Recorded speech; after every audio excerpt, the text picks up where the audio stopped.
ونعوذ بالله من شرور أنفسنا ومن سيئات أعمالنا من يهد الله فلا مضل له ومن يضلل فلا هادي له أشهد أن لا إله إلا الله وحده لا شريك له وأشهد أن محمدا عبده ورسوله لا نبي بعده اللهم صل وسلم وبارك على سيدنا محمد وعلى آل سيدنا محمد كما رضي الله تعالى عن الصحابة رسول الله أجمعين وبعد معاشر المسلمين وسورة المتقين رحمكم الله اتقوا الله حق تقاته ولا تموتن إلا وأنتم مسلمون. معاشر المسلمين وسورة المتقين رحمكم الله. Pada siang Jumat yang dirahmati Allah Subhanahu wa taala, karena dengan rahmat dan hidayahnya kita sama-sama mendapatkan kemauan dan kemampuan untuk berubudiyah kepada Allah Subhanahu wa taala. Pada siang ini kita akan menyampaikan suatu tema berkenaan dengan bahaya komunisme. Komunisme sebagai sebuah paham yang berkembang sampai hari ini dan terus akan berkembang karena doktrinnya memang seperti itu, lahir diawali dengan sebuah pemikiran yang digagas oleh Karl Marx pada waktu itu, yang hidup di Jerman. Kemudian dia mengembangkan paham-paham itu karena beliau itu adalah ahli filsafat dan juga merupakan ahli ekonomi dan politik. Kemudian pemikirannya terus dikembangkan oleh Friedrich dan pada akhirnya diadopsi oleh Lenin dan kemudian oleh Lenin diterapkan dalam pemerintahannya di Rusia. Pada itulah kemudian berkembang suatu paham yang disebut dengan komunisme, yang berarti komunal, di mana paham ini mementingkan kebersamaan yang mutlak, di mana individu itu terampas haknya. Sebenarnya paham ini diawali dengan kekecewaan terhadap sistem ekonomi yang berkembang di masyarakat kapitalis yang ada di daratan Eropa pada waktu itu. Kekecewaan yang begitu besar yang ada pada benak rakyat orang banyak, yang pada waktu itu memang yang terbanyak didominasi oleh kaum buruh atau kaum karyawan atau rakyat jelata, di mana yang menguasai ekonomi itu adalah segelintir orang, yaitu para pengusaha dan pemodal, di mana dia kemudian mengeksploitasi dari orang banyak ini. Sistem kapitalis yang berkembang yang kemudian bersembunyi di balik doktrin dan nilai-nilai dari gereja itu pun pada akhirnya menjadi momok orang banyak, yang kemudian melahirkan suatu pemikiran untuk memberontak dan merubah situasi yang seperti itu. Akhirnya terjadilah sebuah revolusi yang menginginkan agar kaum banyak atau kaum buruh itu berkuasa dan mengembangkan sistem kapitalis, tapi tidak berhenti sampai di situ. Inilah yang kemudian menjadi sesuatu yang momok atau menjadi sesuatu yang harus kita waspadai, karena bukan sekedar sebuah paham ekonomi, di mana paham itu juga berkembang sampai sekarang ini. Masyaallah muslimin wa suratul muttaqin, kalau boleh memetakan, maka paham ekonomi itu dalam dunia sekarang paling tidak berkembang ada paham komunis, ada kapitalis, dan juga paham Islam. Kaitannya dengan itu adalah masyaallah muslimin wa suratul muttaqin, bahwa mencetus daripada paham komunis ini yang kemudian diaduk dan berkembang hampir di seluruh belahan dunia, dan tidak kecuali di Indonesia juga, yang pernah juga lahir dan tercatat dalam sejarah, itu adalah mereka memiliki suatu keyakinan bahwasanya agama itu adalah penghambat dalam kemajuan dan kesejahteraan, sehingga agama itu hanya sekedar candu yang harus disingkirkan. Agama itu hanya memberikan janji-janji dan mimpi-mimpi yang tidak bisa diwujudkan dalam kesejahteraan umat. Bahkan pada faktanya yang berkembang di Eropa pada waktu itu, agama menjadi justifikasi orang-orang kaya, menjadi sebagai pembenaran orang-orang kaya untuk berkuasa dan mengeksploitasi rakyat banyak pada waktu itu. sehingga kemudian mereka berkeyakinan agama itu hanyalah sebagai penghambat dan agama itu harus dihancurkan. Tidak, kalau kita menginginkan suatu kemajuan maka tidak memerlukan agama, karena kemajuan itu hanyalah dilakukan oleh manusia itu sendiri. Bagi siapa saya yang ingin maju dalam kesejahteraan hidupnya, maka manusia itulah yang berperan, tidak ada campur tangan Tuhan.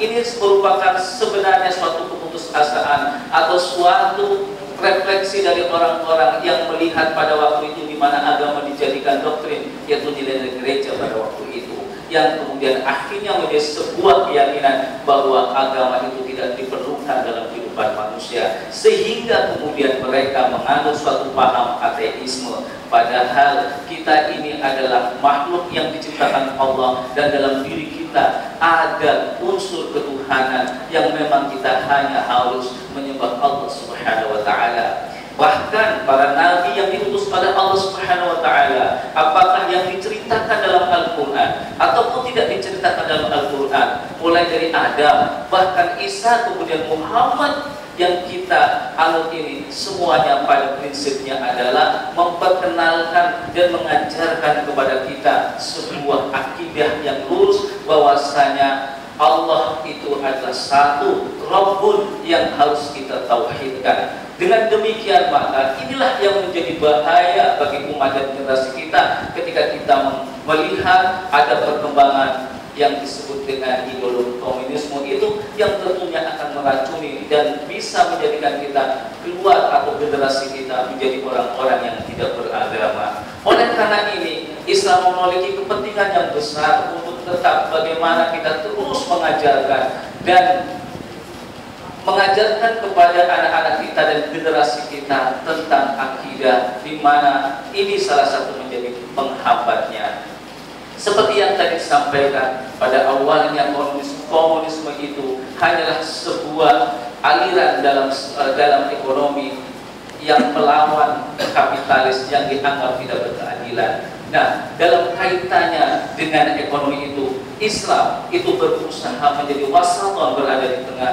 Dia tidak mengeksploitasi individu, tetapi juga tidak memberikan individu hak-hak yang sangat besar yang kemudian mengabaikan umat. Ini juga menjadi konsen Islam. Bagaimana Islam tidak kapitalis dan Islam juga tidak komunis.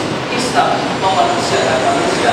Bagaimana juga manusia memiliki kebebasan untuk bisa berkembang. Islam tidak membatasi kekayaan, bahkan Islam menyuruh kita untuk bekerja keras agar kita mendapatkan kekayaan dan nikmat yang banyak, yang pada akhirnya kita gunakan untuk berubudiyah sebagai wasilah atau sarana untuk dapat kembali kepada Allah Subhanahu wa Ta'ala. Wabtaghi fima ataqallahu darul akhirah wa la tansa nasibaka minad dunya wa ahsin kama ahsanallahu ilaik wa la tabghil fasada fil ardh innallaha la yuhibbul mufsidin. Maka raihlah oleh kamu kebahagiaan akhirat, tetapi jangan pula kau lupa tentang nikmat dunia, dan berbuatlah ihsan, berbuat kebajikan sebaik-baiknya secara totalitas, sebagaimana Allah Subhanahu wa Ta'ala telah berbuat baik kepada kamu tanpa pamrih sedikit pun, dan janganlah engkau membuat kerusakan, karena Allah Subhanahu wa Ta'ala membenci kerusakan, orang-orang yang berbuat rusak. Ayat ini secara tegas menjelaskan bahwa orientasi kehidupan seorang mukmin itu adalah akhirat. Wal akhiratu khairu wa abqa. Akhirat itu lebih baik dan kekal. Wal akhiratu khairu minal ula. Akhirat itu lebih baik daripada dunia. Karena tujuan akhir dari perjalanan hidup kita yang panjang ini adalah akhirat, yaitu bertemu dengan Allah Subhanahu wa Ta'ala dan masuk surganya Allah Subhanahu wa Ta'ala. Dalam ayat ini Allah tidak menyuplik atau tidak menyinggung tentang neraka, karena Allah sebenarnya menginginkan agar kita semuanya masuk surga Allah Subhanahu wa Ta'ala. Sehingga yang disinggung adalah wabtaghi fima ataqallahu darul akhirah, maka raihlah oleh kamu, yaitu kenikmatan akhirat yang tentu yang dimaksud di situ adalah surganya Allah Subhanahu wa Ta'ala. Tetapi jangan kau lupa kenikmatan dunia. Artinya kita harus memang menggunakan nikmat umur kita untuk mencari dunia sebanyak-banyaknya. Untuk apa? Untuk berihsan kepada Allah Subhanahu wa Ta'ala. Dunia yang kita raih dari pagi sampai malam ini kita gunakan sebagai tiket untuk masuk surganya Allah Subhanahu wa taala, yaitu dengan berbuat ihsan, berbuat sebaik-baiknya. Kita gunakan apa yang Allah telah berikan kepada kita untuk berbuat kebajikan sehingga kita pada kerusakan. Sehingga Allah dalam ayat itu pun mengatakan, janganlah engkau berbuat kerusakan, karena memang tidak berbuat kerusakan itu juga merupakan suatu kebajikan, tetapi levelnya yang paling rendah. Dan ayat itu juga akan memberikan kesan kepada kita, jangan pernah kita mencampur kebaikan itu dengan kerusakan. Jangan sampai kita mau berbuat kebaikan tetapi ada risiko yang besar kita abaikan. Maka dari itu barangkali kita akan melakukan suatu kebaikan, tetapi manakala ada kerusakan, maka harus kita tinggalkan kebaikan itu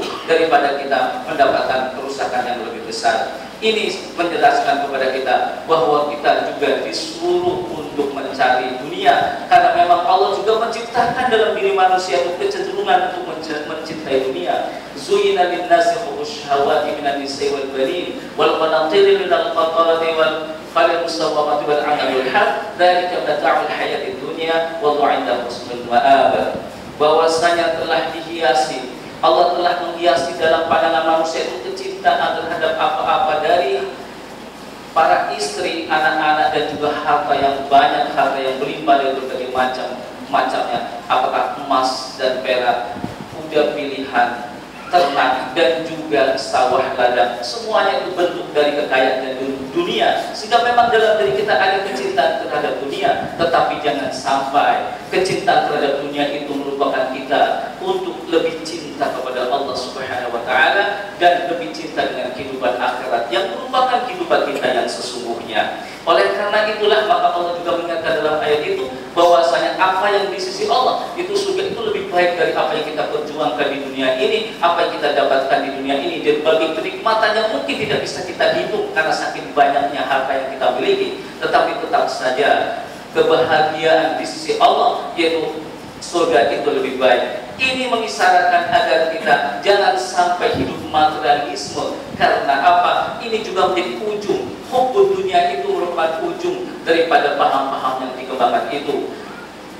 Komunisme, kapitalisme, semuanya berujung pada materialisme, di mana kita menjadikan dunia sebagai tujuan dalam hidup kita. Dunia itu menjadi suatu target untuk mengukur kebahagiaan atau tidak bahagianya hidup manusia. Kita akan dikatakan bahagia ketika kita bisa menguasai dunia, dan kita menjadi orang yang menderita ketika kita menjadi orang miskin dan papa. Masyaallah muslimin rahimahumullah. Paham inilah yang dikembangkan dengan berbagai macam variasinya, yang semuanya itu yang tidak sesuai dengan Islam, di mana kadang juga hubbud dunia telah mengantarkan kita pada mempertuhankan dunia dan kemudian mengabaikan Allah Subhanahu wa taala. Padahal kita pada setiap sholatnya kita senantiasa mengagungkan Allah Subhanahu wa taala, kita senantiasa membesarkan Allah taala. Kita ketika sholat takbir, dan setiap pergantian daripada gerakan itu juga takbir, yang sebenarnya maknanya adalah agar kita membesarkan Allah taala, dan jangan sampai dunia yang sedang kita cari ini kemudian menjadi lebih besar dari Allah Subhanahu wa taala sampai akhirnya kita berbuat melampaui batas dan kemudian menganggap Allah tidak ada.